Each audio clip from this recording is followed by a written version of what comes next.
Assalamualaikum warahmatullahi wabarakatuh. Perkenalkan, kami kelompok 7 Teori Perkembangan yang beranggotakan Mia Dwi Putri Handayani, Tasya Melinda, dan Nabila Betria Insani. Di sini kami akan memberikan informasi tentang fenomena karir dan burnout pada dewasa awal dalam perspektif psikologi perkembangan. Selamat menyaksikan. Halo semuanya, perkenalkan aku Tasya Melinda. Di sini aku akan menjelaskan tentang teori perkembangan karir. Langsung aja ya. Nah, ini teori perkembangan dari Ginzburg. Yang pertama ada fase fantasi pada usia 11 tahun. Pada fase ini, proses individu dalam pemilihan kerja masih asal pilih tanpa pertimbangan kenyataannya dan hanya berdasarkan hayalan serta melihat kesenangan yang akan diperolehnya. Nah, yang kedua ada fase tentatif pada usia 11 sampai 17 tahun. Individu mulai bertanya kepada diri sendiri, apakah ia memiliki kemampuan yang cukup untuk pekerjaan yang diinginkannya? Yang ketiga ada fase realistik. Pada usia 18 sampai 20 tahun, individu bereksplorasi dengan memberikan penilaian atas pengalaman kerjanya yang nantinya bisa digunakan sebagai syarat untuk bisa memasuki lapangan pekerjaan. Nah, untuk saat berikutnya ada teori konsep diri. Yang pertama ada tahap perkembangan, dimulai dari masa kecil sampai 14 tahun, di mana kebutuhan dan fantasi adalah hal yang dominan. Pada usia 4 sampai 10 tahun, berfantasi ingin menjadi yang diinginkan. Pada usia 11 sampai 12 tahun, tingkah laku mulai berpengaruh pada karir dan mulai dipengaruhi kesukaan anak. Dan pada usia 13 sampai 14 tahun, mulai mempertimbangkan kemampuan kepribadian pekerjaan yang diinginkan. Yang kedua ada tahap penjajakan, dimulai dari usia 15 sampai 17 tahun mulai bisa memilih pekerjaan yang sesuai dengan dirinya. Kemudian pada usia 18 sampai 21 tahun sudah mengkhususkan pilihan pekerjaannya. Dan pada usia 22 sampai 24 tahun sudah bisa mengaplikasikan pilihan pekerjaannya. Ketiga ada tahap pemantapan. Pada usia 23 sampai 44 tahun, individu mulai masuk ke dalam dunia pekerjaan yang sesuai dengannya sehingga merasa nyaman dan bekerja keras. Keempat ada tahap pemeliharaan. Usia 45 sampai 57 tahun, individu sudah menetapkan pilihannya pada satu karir saja sehingga mereka tinggal menjaga karir tersebut. Yang kelima ada tahap penurunan. Pada usia 60 tahun, pada fase ini sudah mengalami penurunan kinerja dan mempersiapkan rencana untuk pensiun. Nah, di slide terakhir ada teori tipe kepribadian menurut John Holland. Yang pertama ada realistik, individu memiliki minat pekerjaan. Yang kedua ada investigatif, sangat terganggu oleh situasi yang sangat emosional dan biasanya dipandang sebagai penyendiri dan sangat cerdas. Tiga ada artistik, kreatif dan sangat menikmati bekerja dengan ide-ide untuk mengekspresikan dirinya dengan cara yang berbeda. Yang keempat ada sosial, memiliki orientasi menolong, mereka menikmati kegiatan dan mengembangkan suatu pekerjaan. Yang kelima ada wira swasta, tipe lebih mendominasi orang lain dan tipe yang pandai dalam mengatur kerja orang lain untuk mencapai tujuannya. Dan yang keenam ada konvensional, tipe yang sangat baik dalam lingkungan dan pekerjaannya terstruktur dengan baik. Halo, perkenalkan saya Mia. Selanjutnya yaitu ada burnout. Burnout adalah kondisi patologis akibat stres yang berkepanjangan yang menyebabkan munculnya perilaku maladaptif karena fisik dan emosi yang terkuras.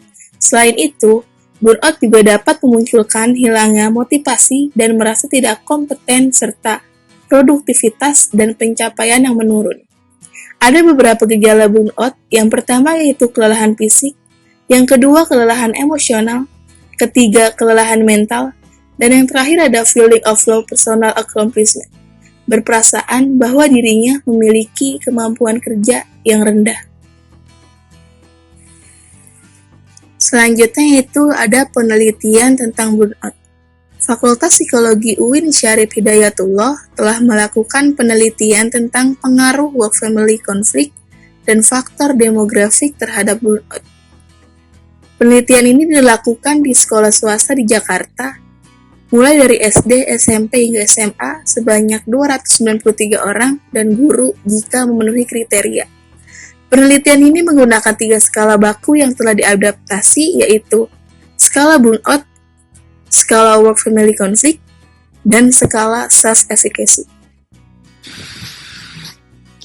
Hasil dari penelitian Fakultas Psikologi UIN yaitu time-based conflict, strain-based conflict, dan behavior-based conflict dari variabel work family conflict memiliki pengaruh yang signifikan terhadap burnout, serta wanita sering menunjukkan tingkat burnout yang lebih tinggi dibandingkan pria.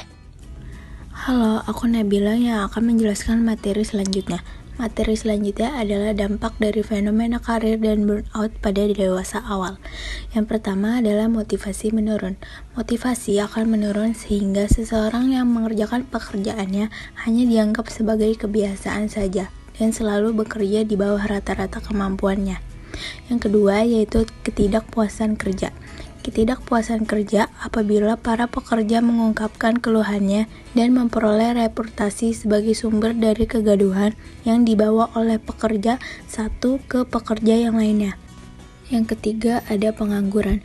Pengangguran yang tingkatnya bergantung pada 3 kondisi, yaitu apabila pengangguran tersebut sukarela, maka efeknya akan jauh lebih kecil dibandingkan dengan orang yang menganggur karena terpaksa. Apabila pengangguran terjadi dalam jangka waktu yang relatif pendek, maka pengaruh psikologisnya jauh lebih kecil dibandingkan dengan yang menganggur lama. Khususnya apabila standar hidupnya telah berubah secara cepat sehingga mereka harus segera mendapatkan pekerjaan, maka hal tersebut akan lebih menderita. Yang keempat, keluarga dan lingkungan sekitar. Peran dari pekerjaan dan keluarga secara mutual dan tidak akan bisa disejajarkan dengan beberapa hal lainnya. Hal ini biasanya terjadi saat seseorang dituntut dalam pekerjaannya, dan hal tersebut terjadi karena dipengaruhi oleh tuntutan yang didapatkan dari lingkungan sekitarnya. Lalu, bagaimana kontribusi praktis dari fenomena karir dan burnout pada dewasa awal ini? Yang pertama adalah selalu berpikir matang. Kita sebagai manusia dalam menghadapi segala masalah diharuskan untuk berpikir matang agar mengurangi resiko yang tidak diinginkan di kemudian hari. Selanjutnya adalah memiliki kemampuan sesuai dengan minat. Memiliki kemampuan yang sesuai dengan minat kita agar kita bisa menjalankan karirnya dengan baik. Yang ketiga ada meminta bantuan. Kita harus bisa menjadi wadah bagi orang yang ingin bercerita, meminta bantuan, serta mencari solusi terhadap individu yang sedang mengalami permasalahan dalam hidupnya. Dan hal tersebut tentunya bisa menghindari terjadinya burnout pada diri individu. Berikut adalah pemateri hari ini. Ada Mia Dwi Putri Handayani, Tasya Melinda, dan saya sendiri Nabila Betria Insani. Sekian materi fenomena karir dan burnout pada dewasa awal ini. Terima kasih yang telah menonton sampai selesai. Semoga dapat bermanfaat untuk kalian semua. Kurang lebihnya mohon maaf. Wassalamualaikum warahmatullahi wabarakatuh.